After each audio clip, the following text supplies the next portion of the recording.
The wedding at Cana shortage becomes joy through the first. After Jesus called his first disciples, the story moves to a small village in Galilee called Cana. There, a wedding was taking place. A wedding was more than a private celebration between two people. It was a joyful gathering of families, relatives, neighbors, and friends.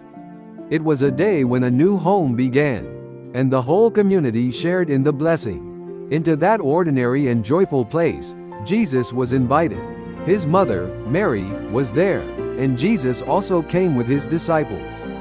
This quiet detail is deeply meaningful. The first sign of Jesus did not begin in a palace, in the temple courts, or before a crowd gathered to watch something powerful. It began at a wedding. It began in a home. It began in a place of family joy, daily life, and human celebration. Jesus did not stand far away from ordinary people. He entered their real lives. He came to a place where people were laughing, serving, preparing, and rejoicing. The Son of God was not only present in sorrow, he was also present in joy. But in the middle of the celebration, a hidden problem appeared.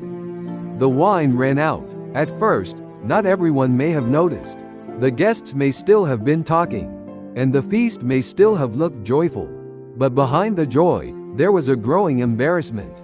The family had prepared, but their preparation was no longer enough. The celebration was still going on, but what was needed for the celebration had run out. In that time and culture, running out of wine at a wedding was not a small matter. It could bring shame to the family, and turn a day of honor into a day remembered for embarrassment. A wedding, which was meant to be full of blessing, was now facing a quiet lack. This is one reason the story touches our lives so deeply. Shortage often appears in the middle of places that look joyful. A person can be surrounded by people and still feel empty. A home can look peaceful from the outside and still carry hidden strain. A life can appear well prepared, while inside something has quietly run out. People may see the celebration, but not the emptiness behind it. At Cana, Mary noticed the need. The Bible does not tell us how she knew. Maybe she saw the concern on someone's face, heard the quiet words of the servants, or understood the trouble before it became public. However it happened, Mary saw the shortage, and she did not make it louder. She did not expose the family's problem before the guests. She did not blame the people who had prepared the wedding. She simply brought the need to Jesus. She said, "They have no wine." It was a short sentence. It was not a long prayer. It was not a detailed plan. Mary did not tell Jesus exactly what to do. She simply placed the lack before him. This is a beautiful picture of faith. Faith does not always need many words. Sometimes faith is simply bringing the need to Jesus. Mary did not pretend that everything was fine. She brought the shortage to the one who could truly see it. There are times when our prayers are like that. We may not know how to explain everything or what answer we should ask for. But we can still come to him. We can bring the place of lack, the hidden need, and the quiet embarrassment that we do not want everyone to see. Jesus answered Mary with words that may sound difficult at first. He said, "Woman, what does this have to do with me? My hour has not yet come." These words were not careless or cruel. Jesus was not ignoring the need, but he was showing that his work would not be controlled by human pressure. He was not moved simply by social expectation or urgency. Jesus lived in complete obedience to the Father. His signs were never empty displays. They revealed his glory according to the will and timing of God. This is important for faith. We are invited to bring our needs to Jesus, but we are not invited to control him. We can ask, pray, and speak honestly, but we cannot force his timing or place him inside our own plan. Faith brings the need to Jesus, and then learns to trust his way. Mary's response is remarkable. She did not argue. She did not demand. She did not try to explain again. Instead, she turned to the servants and said, "Do whatever he tells you." These words are among the most memorable words in the story. Mary brought the lack to Jesus. Then she told the servants to listen to him. She did not tell them to follow her plan, panic, hurry, or hide the problem. She pointed them to the word of Jesus. This is the posture of faith. Faith does not only speak to Jesus about need. Faith also listens for his word. Faith does not only ask for help. Faith prepares to obey. Mary trusted that whatever Jesus said would be enough. Even if the way was not yet clear, his word would be the way forward. Nearby were 6 stone water jars. They were used for the Jewish rites of purification. They were ordinary objects in that setting, part of the normal life and religious practice of the people. Jesus told the servants, "Fill the jars with water."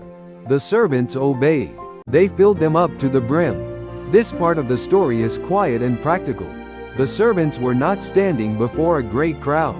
They were carrying water, filling jars, and doing simple work with ordinary steps. But because they were obeying the word of Jesus, that ordinary work became part of something holy. This is another gentle lesson from Cana. The work of God is not always joined to what looks impressive. Sometimes it is joined to simple obedience. A small task is done because Jesus has spoken. The servants did not understand everything. They did not know what Jesus would do, or how water in stone jars could answer the shortage of a wedding. But they did know his instruction, and they obeyed it. There are many moments in the life of faith when we are asked to obey before we fully understand. We want the full explanation first. We want to know how everything will work. But obedience often begins in the place where we only know the next thing Jesus has said. Fill the jars. Take the step. Serve quietly. Wait faithfully. Do what he tells you. Then Jesus told them to draw some out and take it to the master of the feast. The servants did so. The story does not pause to describe a loud announcement. It does not say that everyone stopped to watch. The sign unfolds quietly, and the shortage at the wedding is no longer the same. What had been lacking is now answered by the presence and word of Jesus. The master of the feast tasted what was brought to him. He did not know where it had come from, but the servants who had drawn the water knew. That detail is beautiful. The person in the official place did not understand the source. The guests may not have known what had happened, but the servants knew. Those who had obeyed the word of Jesus were allowed to stand close to the secret of the sign. Because they had obeyed, they saw what others did not see. People may see only the result, but those who walk in obedience see the quiet work of the Lord along the way. They see how need was brought to him. They see how his word was given. They see how simple obedience became part of his grace. The hidden servants became hidden witnesses. The wedding continued. The shame that might have fallen on the family was covered. The joy of the day was not allowed to collapse into embarrassment. But the meaning of this sign was deeper than saving a celebration. The gospel tells us that this was the first of the signs Jesus did in Cana of Galilee. Through it, he revealed his glory, and his disciples believed in him. That is the center of the story. The sign points beyond itself. It is not only about a wedding, wine, or a family being spared shame. It is about Jesus. It shows that in his presence, human lack is not the final word.